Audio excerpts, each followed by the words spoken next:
You're listening to the Author Stories Podcast,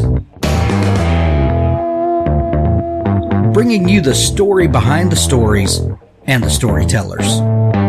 Margaret White, Terry Brooks, Sheena Kamal, Matthew Quick, J.T. Ellison, Walt D. Williams, Brad Thor, Corey, Dr. O, Brandon Sanderson, Robin Mock, Ernest Klein, Jim Butcher, Sherwin Harris. Visit hankgarner.com for archives of all the shows. Today's guest is Jeanne Blasberg.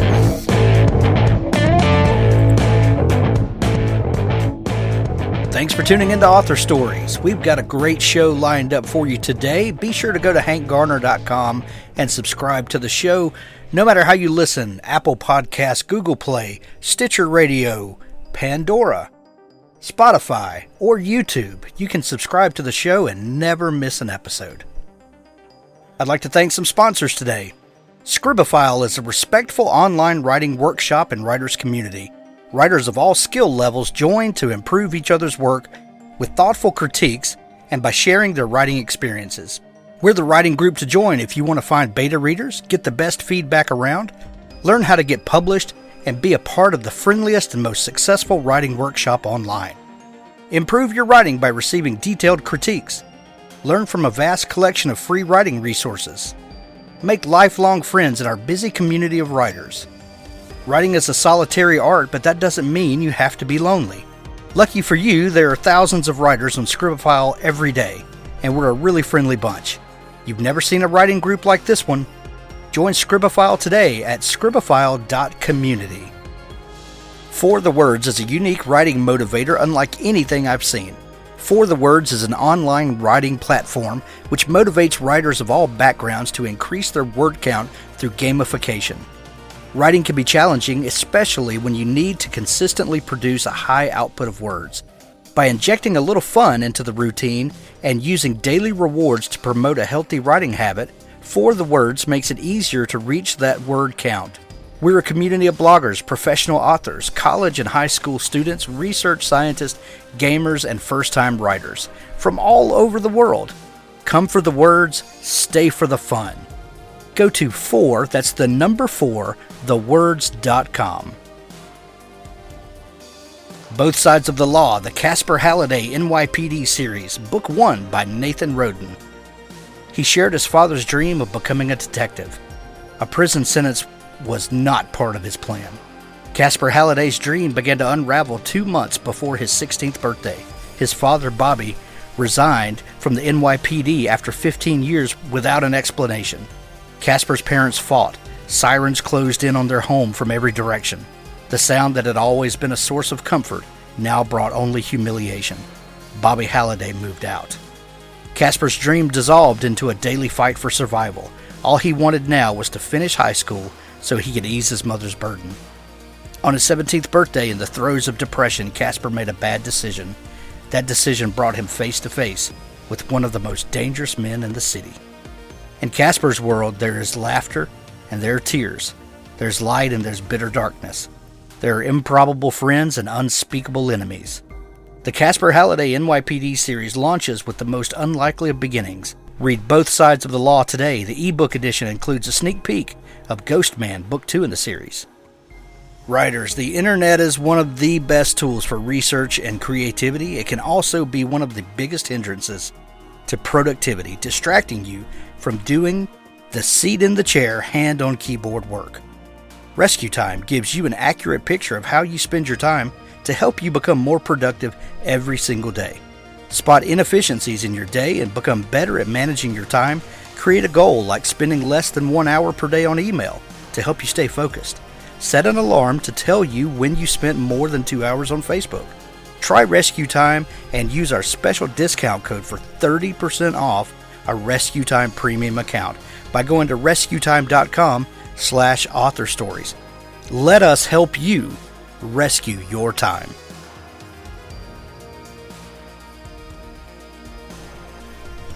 Dark Revenant, Chronicle of the Five, Book 1 by Garrick Godric.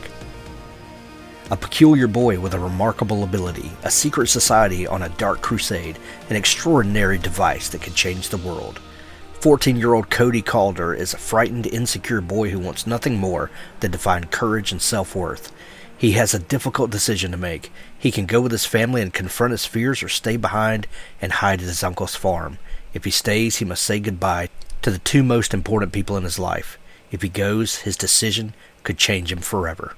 Cody's choice lands him in a faraway place where he finds himself on an unexpected path filled with mind-bending twists of fate and decision, and Cody's quest for self-discovery becomes a nightmare as he struggles to survive in an extraordinary new world, one he never knew existed.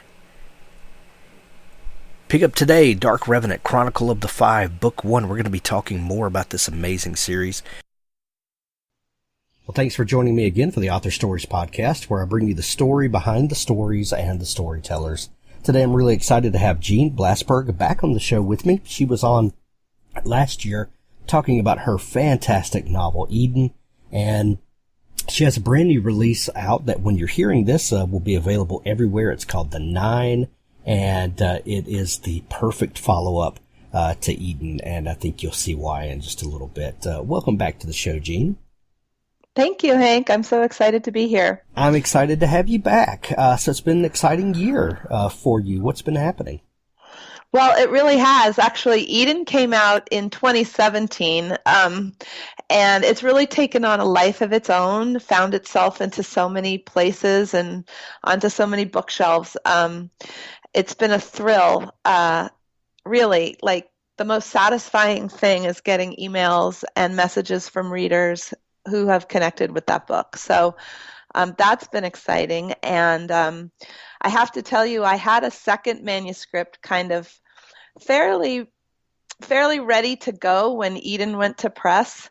So it's been a fun year getting The Nine ready to go. And I'm excited because I learned so much during the launch and initial months with Eden. I'm excited to kind of be a little bit further down the learning curve now that my second book's coming out.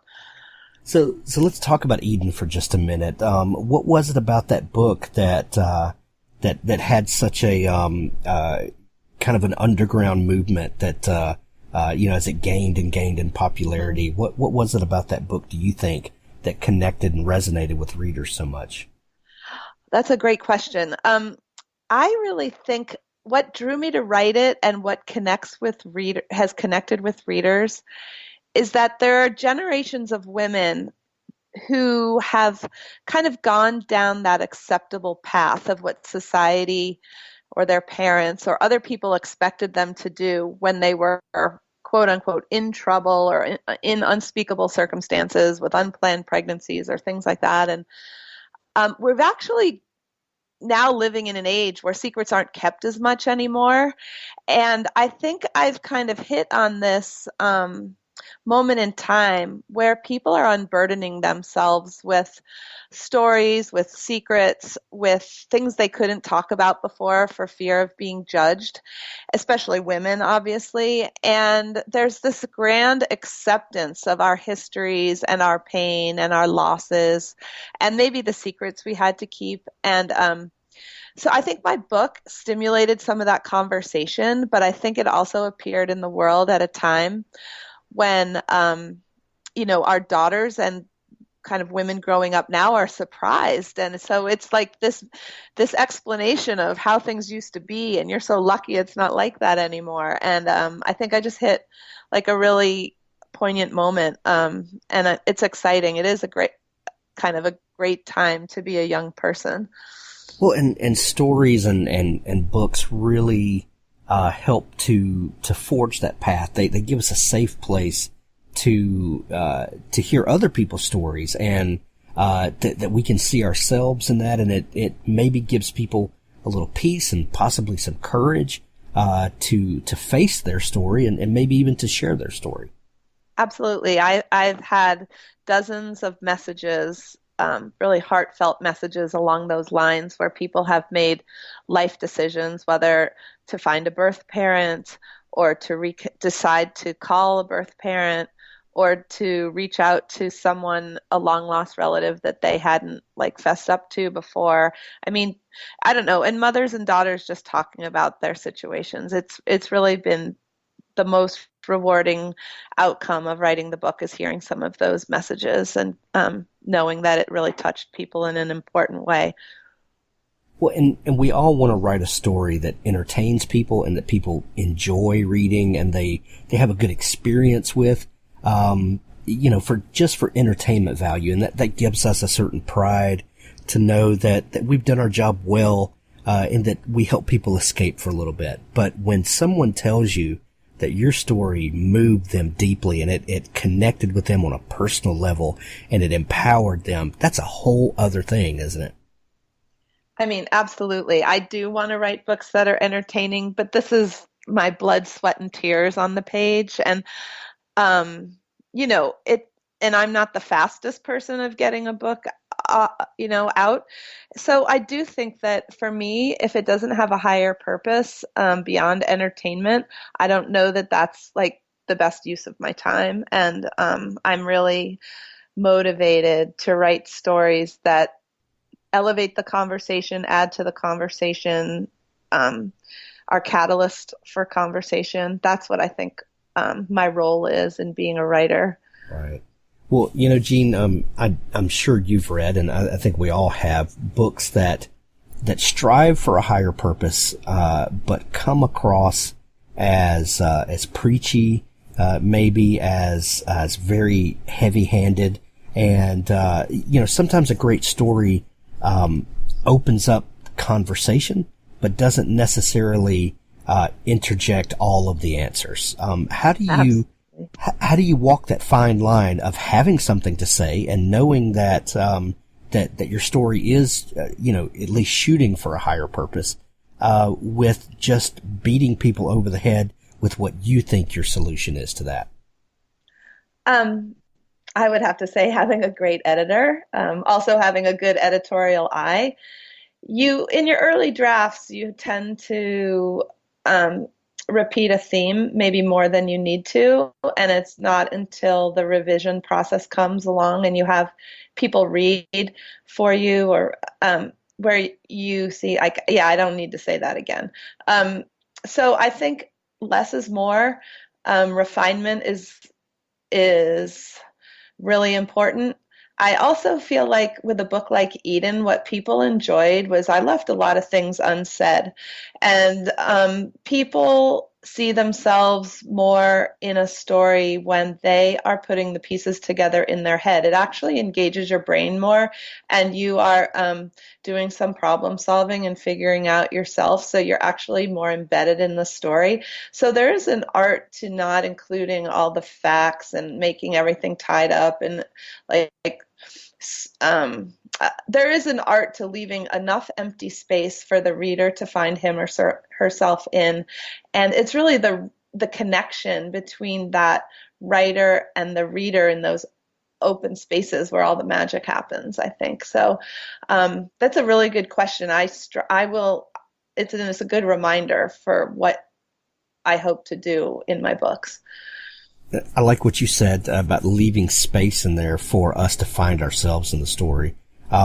Because if you leave enough unsaid, we can interject our own story into there, and it becomes cathartic for the reader in a way. Yeah, the reader is very intelligent. You do not need to underestimate the reader's intelligence. People can get what you're trying to communicate without hearing it a million times or without hearing it a million ways. You said some books feel heavy-handed, and I think the way I would say it is some books don't respect my intelligence. Like, I get it. I know what you're trying to do here. You don't need to say it again. I think that's the perfect way to describe it. Yeah. You've got to respect the reader. Yeah. You said that when you'd finished Eden and it found its home and was connecting with people that you had the 9 underway. What was the idea for the 9? Where did these characters in the story come from?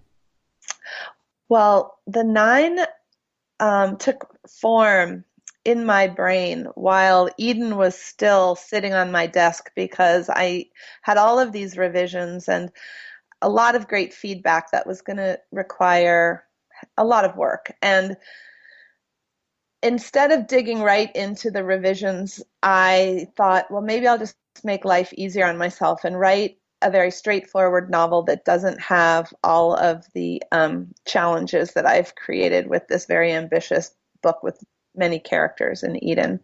And at the time, I was studying at my temple. I was studying Torah with a group of women, including my rabbi. We'd meet monthly, and we were actually studying the book of Samuel. And there's a story of Hanna and Sam, and Hannah's barren and goes, as a lot of biblical women are, they're barren, and they pray for a child. And she prays so fervently that the priest assumes she's drunk. And she prays to God that if she were ever to become pregnant, she would have such a righteous child, but she would turn him over to the temple as soon as he was weaned.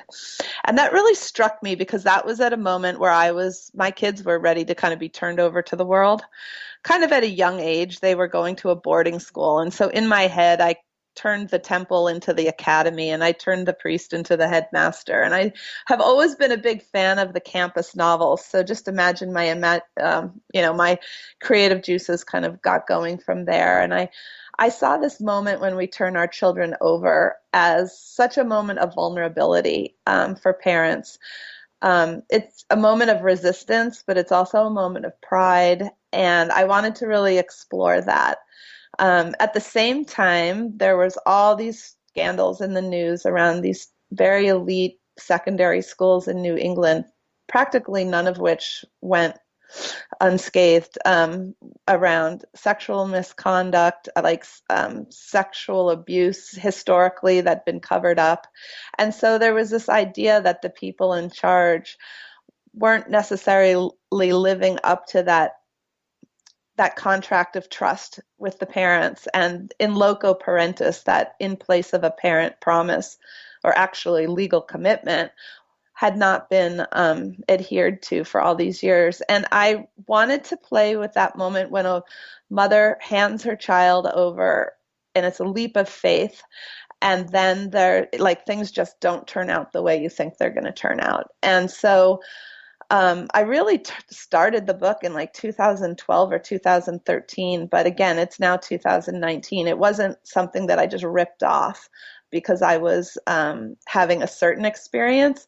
It was definitely born from personal experience, but again, I wanted to write something that was more universal and kind of spoke to this era of parenting that, people go into it with the best intentions, but it's very helicopter-like, and it's very intense, and it can be very competitive. And so my hope is that this book relates to people who have been teenagers or raised teenagers in this kind of crazy couple of decades and can look back and think, maybe look back with some self-reflection, or maybe if you're a young parent with a child on the cusp of this situation, you can get a message from this book about maybe how to behave in a better way. But it's really a book about, it's like a thriller, and there's lots of interesting things that happen on this campus. But in the end, it's really about a mother and a son, and surviving a very bumpy high school career.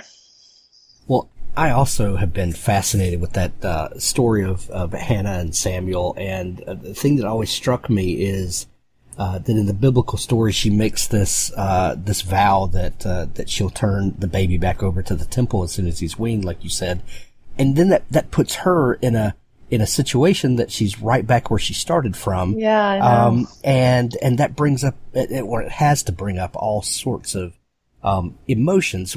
Was that fun playing off of that dynamic of in this book, and the mother-son relationship, and the thing that you always wanted, and then you want it so bad you're willing to let it go?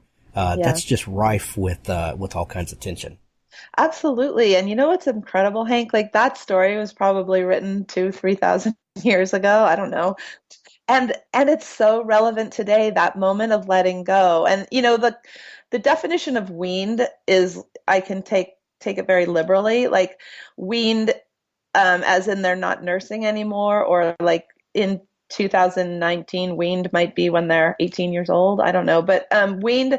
So anyway, but there is that like very tenuous moment where you have your children and then you want so badly and you want so much for them, but then you turn them back over to the world and it just seems like it went by so quickly and you wanted, but it's inevitable whether you let them go when they're two or you let them go whenever, it's inevitable.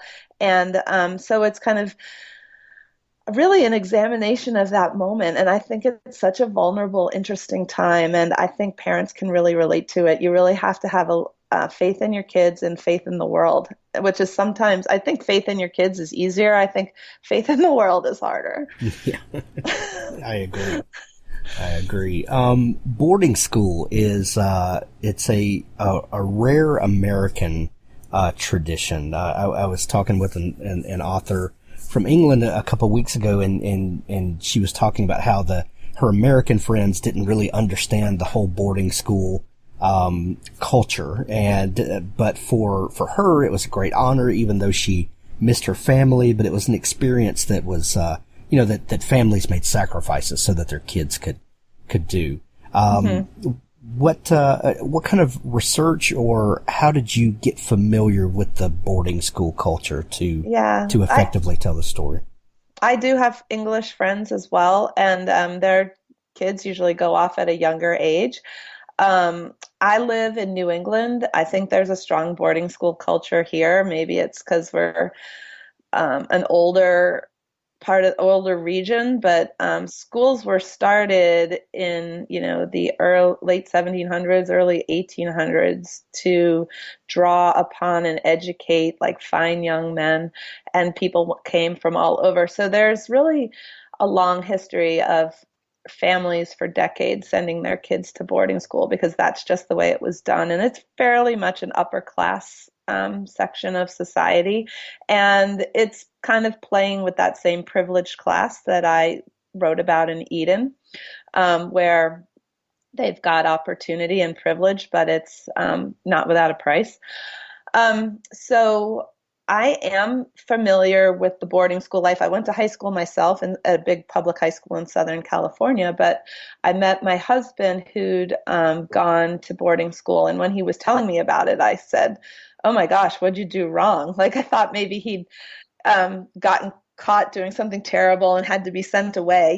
He had to be kind of the one to describe what this whole, all these boarding schools were like. So we live in Boston now, and there are amazing secondary schools, public and private, but so many private schools within a couple hours drive of where we live. And so he went to one boarding school that's within an hour of our house. And then our three children proceeded to follow suit, and they each went to three different boarding schools. So now I have 4 data points, and that doesn't even include the ones that they applied to and we visited, or where they've had athletic competitions, or where my friends' children have gone.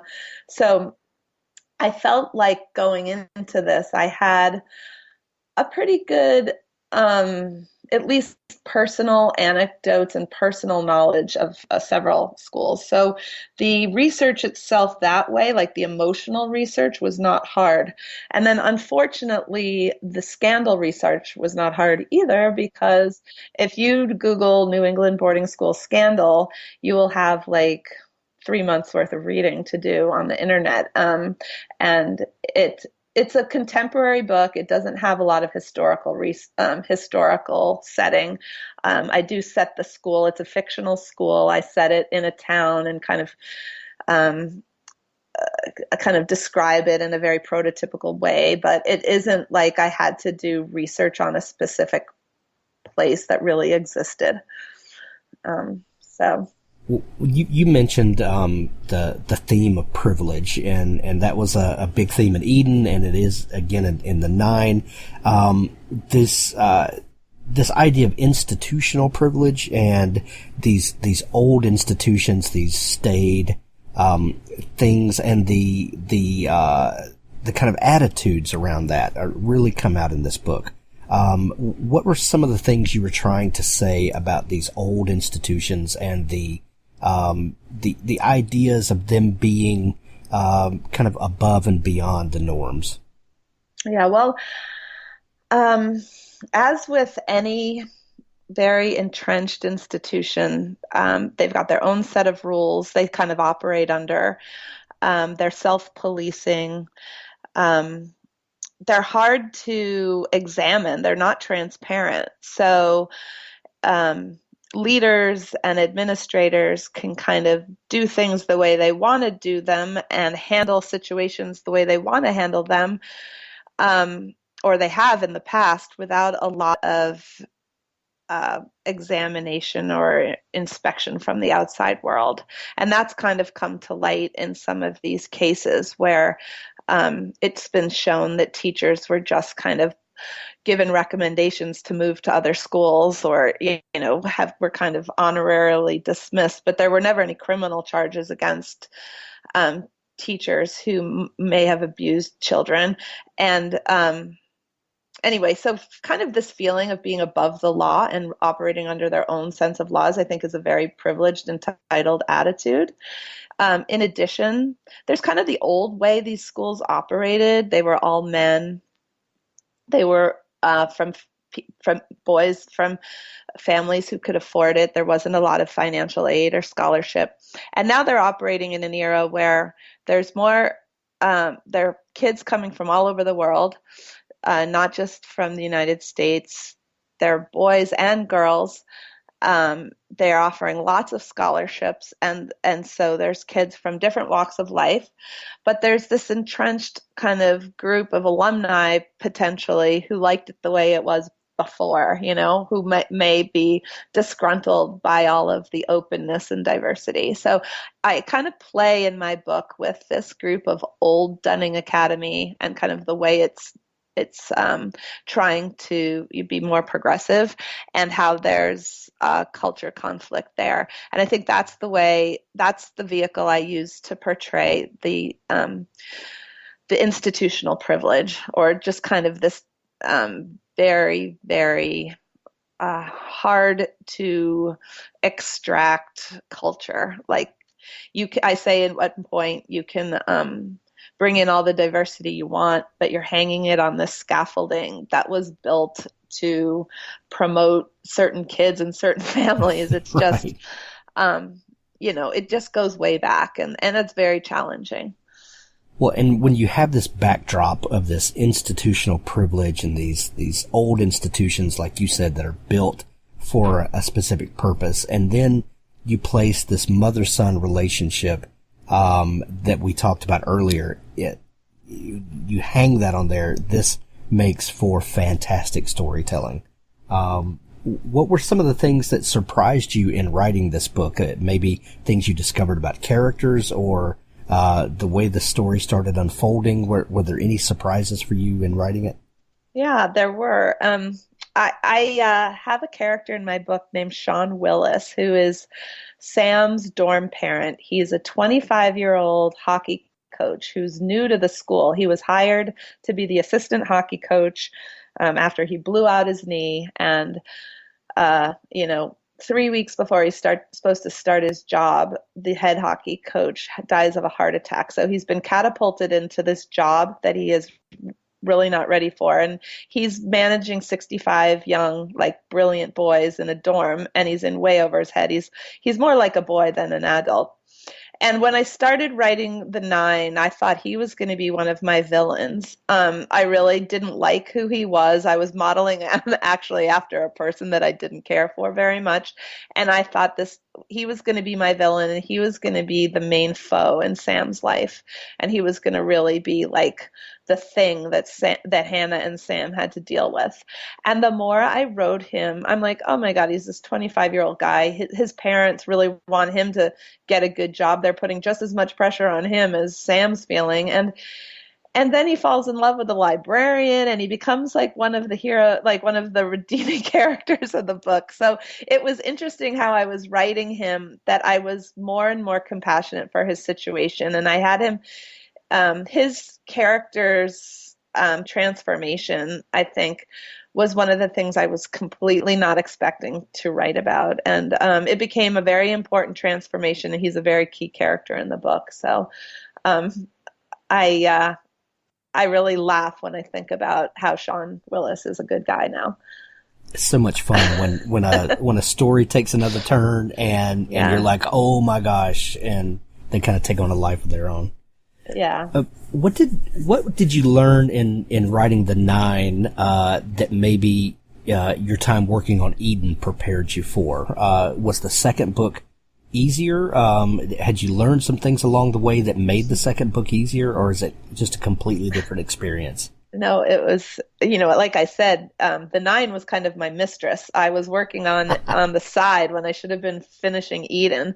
And Eden had like 2 timelines that were woven together and 5 or 6 point of view characters. So what I learned was 1 4-year timeline that doesn't go back and forth and 3 point of view characters is a much easier story to keep track of. And I felt like it was more direct and straightforward to write, with the exception that it was still very hard for me to figure out how to jump into the story. I knew I wanted my characters to be telling it as a retrospective, but finding like how far out in the future would they be telling it from, and how was I going to jump in chapter 1, that was still pretty challenging. But I greatly simplified the process by knowing I had these 3 main point of view characters, and I had a 4-year period of time in which all the action was happening. I can't tell you how much, I didn't have timelines all over my walls and things like that, so it was great. Love it. Well, the 9, when people are hearing this, is available everywhere, in paper copy, Kindle, audiobook. Jeanne, if people are just learning about you and want to find out more about you, is there a place they can connect with you online? Absolutely. My website is a great place. It's jeanneblasberg.com.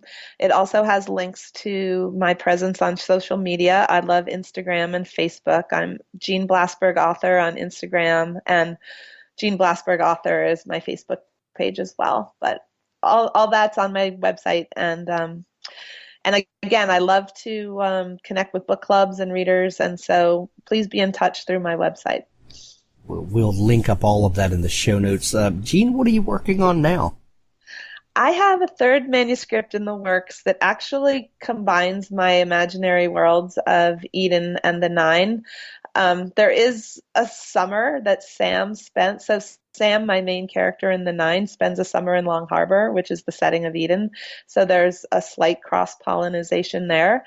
But now it's 20 years later, and the baby who's born at the end of Eden is a young woman starting out her life in New York, and she crosses paths with a minor character from the 9.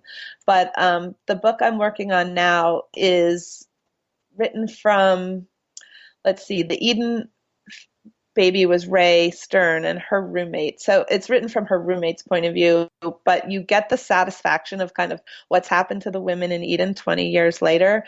And you're also in this place of relative privilege. You're in New York City as a 22-year-old starting out with a job on Wall Street. So I'm now taking it to that young adult level in New York City and having a lot of fun with it. I love it. Can't wait to see what comes of that. Jeanne, so much fun talking and catching up, but we're going to send everyone to pick up their copy of the 9. There'll also be a link to Eden where people can go pick that up if they're just learning about that book. Thank you so much for taking time to come back on the show, Jeanne. Oh, anytime, Hank. You're wonderful, and your questions are great. Thank you so much. Yeah. Thanks for tuning in to the Author Stories podcast. Be sure to subscribe at hankgarner.com or on your favorite podcasting app. Now stay tuned for an audiobook excerpt from Richard Gleaves' The Jason Crane series. The ancient building wore the severe cassock colors of a Puritan minister, a uniform monochrome of slate-gray shingles and soot-gray clapboards, its shadowed upper windows cross-hatched like the facets of a spider's eye. The second story protruded beyond the first and bore the house's only ornament, 2 gray teardrops of wood, weeping from each corner of the building's stiff upper lip. The place would have looked sinister and foreboding in its shadowed alley if not for the die-cut silhouette of a dancing sheep, jaunty above the door, and the 2 front bay windows that blazed with colorful, welcoming light. The windows were hung with orbs of colored glass on staggered lengths of ribbon, Each orb glowed with autumnal reds and delicate greens, burgundy tints and pumpkin hues, dappled raspberry and clover lime, streaked with light and weightless as bubbles over a cauldron. The shelves below offered crystal skulls and silver daggers and horny devils, Celtic chalices and woven dream catchers in dreamcoat hues. A primitive broom leaned in a corner, ready for flight, and a rhapsodic nude in bronze clutched her goat-legged lover beneath a jackal bust of Anubis. The interior of the shop was even witchier. Above a crude and sooty fireplace, a stack of brick barely holding the shape of a chimney pushed through the barn-high roof, threading ancient beams that crisscrossed overhead. Brooms and kettles and Christmas lights dangled from these, alongside Halloween costumes and Chinese umbrellas, pointy hats and bundles of herbs. Jason wandered deeper into the shop. His fingers trailed across strange bronze statuary and Aztec masks of turquoise and lapis lazuli. He rolled his eyes at the luck candles and money charms, but goggled indecently at a nude and anatomically correct silver nymph with long golden hair that reminded him of Kate. "See anything you like?" Jason jumped, turned, and jumped again. The woman standing before him was the living embodiment of every hippy-dippy counterculture type he'd ever seen. Her hair was green, her face pale and round, her doughy body wrapped in some elaborately woven ethnic garb. Her eyebrows were black and pierced in little rows, and her eyes were heavily circled with midnight blue, as if she'd been sucker punched by an oil slick. She tapped the glass over the nymph. "Admiring the goddess, I see." She'd practically caught him with porn. "You want to hold her? She won't break. Here." The woman flipped open a glass door and handed Jason the naked figure. "See how heavy she is? You could bang her against the wall all day and barely make a dent." She waggled her eyebrows, obviously enjoying his discomfort. He checked the price tag. $700? "The goddess is a symbol of love and fertility. Don't be ashamed of desiring her." The woman's long green fingernails plucked a long black cigarette from a long red case, and she lit it. "I sense," she blew smoke and studied its whorls, "dissatisfaction in love. Yes? I have just the thing." She pulled Jason into a side room where the smell of her clove smoke gave way to the skunky aromas of potpourri sachets, tea leaves, and hanging clutches of twiggy flowers. She searched, found a little bundle, and pressed it into his hand. "This will make you irresistible. Rub it on your nethers twice a day, and love shall surely find you." Jason made a face. The bundle smelled like cow manure. He didn't even want that on his hands.